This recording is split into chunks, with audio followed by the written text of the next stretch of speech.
and go. Okay, so this is a laser video. We use laser for soft tissue removal. We use it to uncover implants. We use it for crown lengthening. On some, when we have really broken down teeth, we'll use it to do gingivectomies, and which can lead to crown lengthening. Okay, so here it is, the machine, and Dan's gonna run through it. Okay. First thing, when you bring it into the room, you gotta plug it in. Always gotta have power. And then on the back of it is the on button. So there's an on button right here. There's a power button in the back. And the line means on. Okay, so it's on. And this machine has a double fail safe to make sure that this isn't turned on and activated unless you're actually wanting to use it. So in addition to turning on the power switch in the back, we have to turn on the key in the front. You'll hear it Notice start to warm up. it took 5 seconds or so for that to turn on. Just be aware, just be patient. It takes several seconds for the lights to come on. If you have the power in the back turned on and the key turned on and it still has no display, chances are that the emergency stop somewhere along the line got pressed.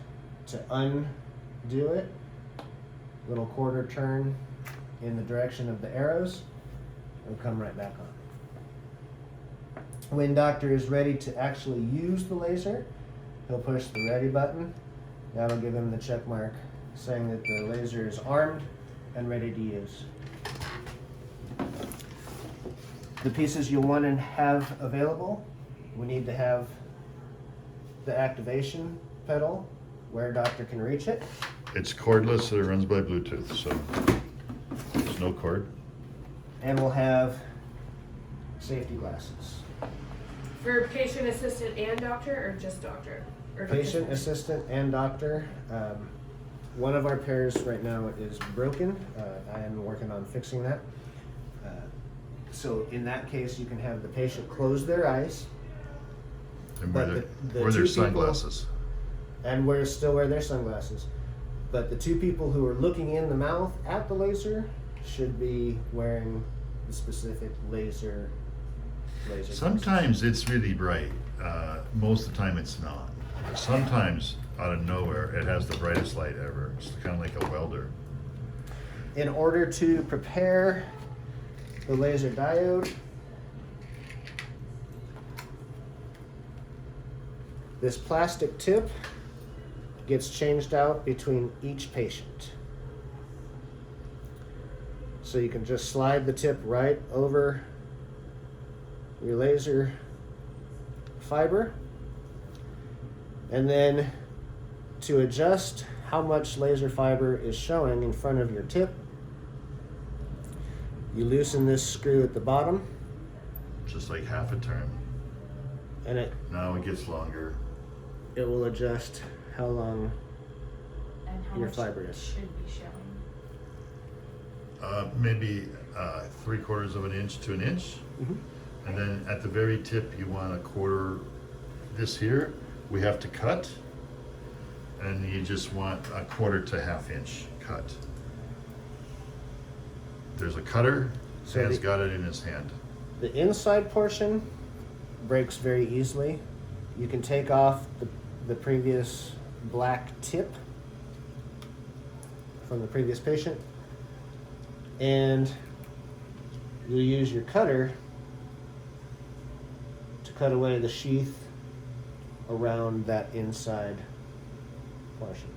So all you have to do is insert that into. You move this That's it. to the length you want it to be. See, this moves. See?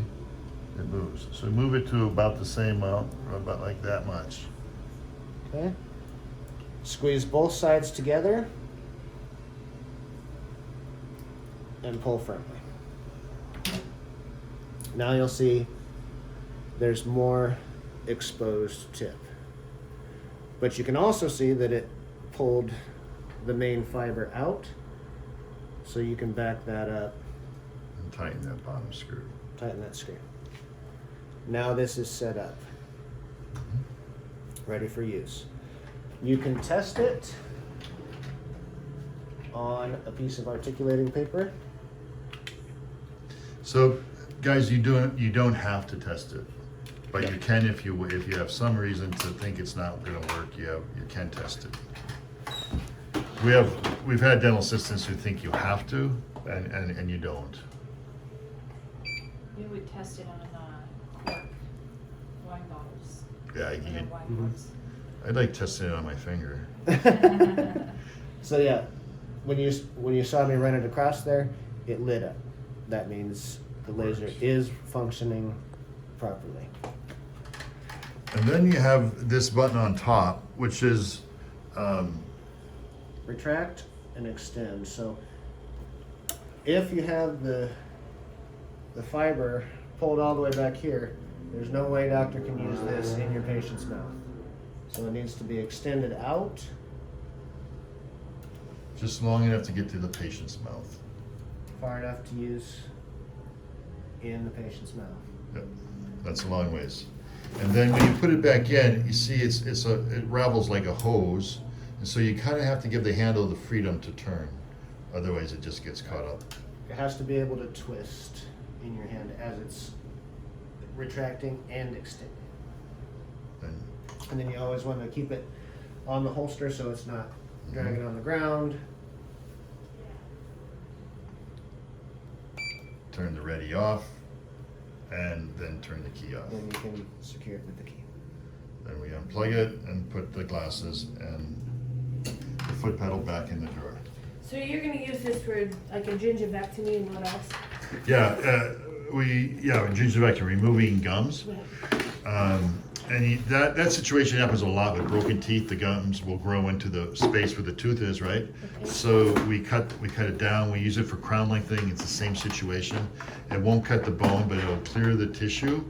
And then I go in with a small round burr and I remove bone. So the difference is on a crown lengthening, you're actually removing bone. On a gingivectomy, you're just removing soft tissue. I can remove bone on a mesial, just one surface of the tooth or all the way around the tooth. And I only remove bone so that I don't often go all the way around the tooth. If there's already, 2 millimeters of bone, of tooth exposed before I hit bone, I don't go there. Okay. So that the rule is like 1.75 millimeters you need for biological width. And so I just try to create the biological width. Wherever that's needed, and however much I do, it's still called a crown lengthening. So, the whole idea is when you hurt bone and it hurts. It takes a while for bone to feel better. So I'm not going in there trying to get a bunch of bone out. I'm just trying to get biological width. That just makes the crown heal better. And if you don't give biological width, it stays inflamed, it gets red and bloody, and it's a constant problem until they get to biological width, until you get recession. Okay. So anyways, nice. It's a nice machine. It stops bleeding. So sometimes we use it. Dan gave you an idea yesterday where I'll take the anesthetic before you take your pictures with the CEREC. I'll take